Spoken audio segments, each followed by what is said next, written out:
There is a belief so deeply embedded in society that most people never stop to question it. That a dirty house means a lazy person. That clutter is a sign of carelessness.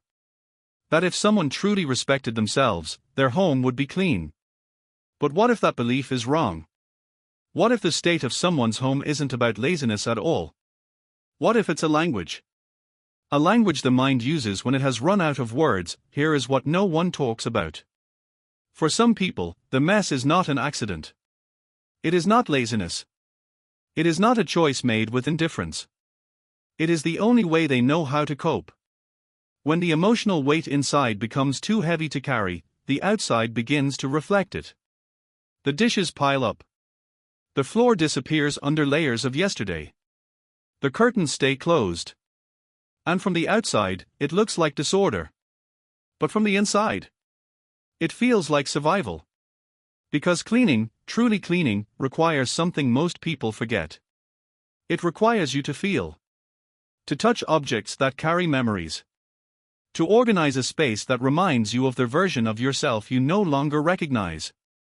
And sometimes, that is the hardest thing in the world. Psychologically, the inability to clean one's living space is often connected to something called behavioral paralysis, a state where the emotional mind becomes so overwhelmed that even the simplest physical action feels impossible. This is not weakness. This is neurological. When a person experiences chronic stress, depression, or unprocessed trauma, the brain's executive function, the part responsible for planning, initiating, and completing tasks, begins to shut down. Not because the person doesn't care, because they care too much about everything else they are trying to survive. And there is more. For many people, clutter serves a subconscious purpose. It creates what psychologists call a stimulus barrier, a physical wall of noise that protects a deeply sensitive person from emotional exposure. A clean, open room feels vulnerable. Empty. Too quiet. Too close to the thoughts they are trying to outrun. The frightening part is, the mess becomes both the symptom and the medicine. It signals pain. And simultaneously numbs it. There is also something called object attachment.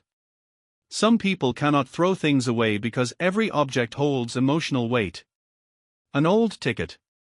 A broken watch. A gift from someone who is no longer there. Cleaning would mean letting go. And letting go, for someone who has already lost too much, feels like another kind of grief. If you have ever looked at your own space and felt shame, I want to ask you something different. What are you carrying right now that you haven't told anyone about? What has been building inside of you, quietly, invisibly, while the world expected you to look put together on the outside? Because maybe the mess isn't about the room. Maybe it is the physical shape of everything you haven't been allowed to feel. Some people clean their homes every day and still live in profound inner chaos. And some people live in messy rooms with the deepest, most beautiful emotional worlds imaginable. The floor does not tell their whole story. But your exhaustion. Your silence. That does. Perhaps the most honest thing a home can do is tell the truth about its owner. Not the truth society wants to hear. Not the curated, filtered, presentable truth. The real one.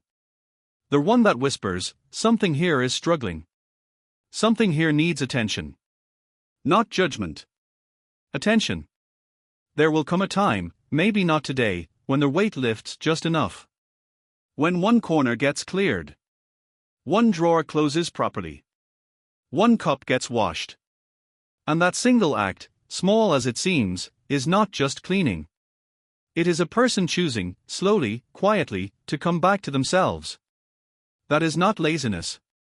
That is courage. Executive dysfunction and ADHD, neurological barriers to starting and completing tasks. Depression and anhedonia, no energy or reward signal for cleaning. Anxiety and decision paralysis, overwhelm prevents any action. Hoarding disorder, a clinically recognized condition, not stubbornness.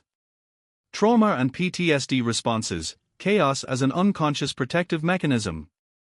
Learned helplessness, believing effort is futile. Perfectionism and all-or-nothing thinking, won't start unless it can be done perfectly. Sensory processing differences, cleaning is physically painful or overwhelming.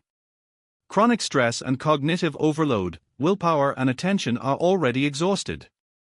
Low self-worth and self-neglect, feeling undeserving of a clean, comfortable space.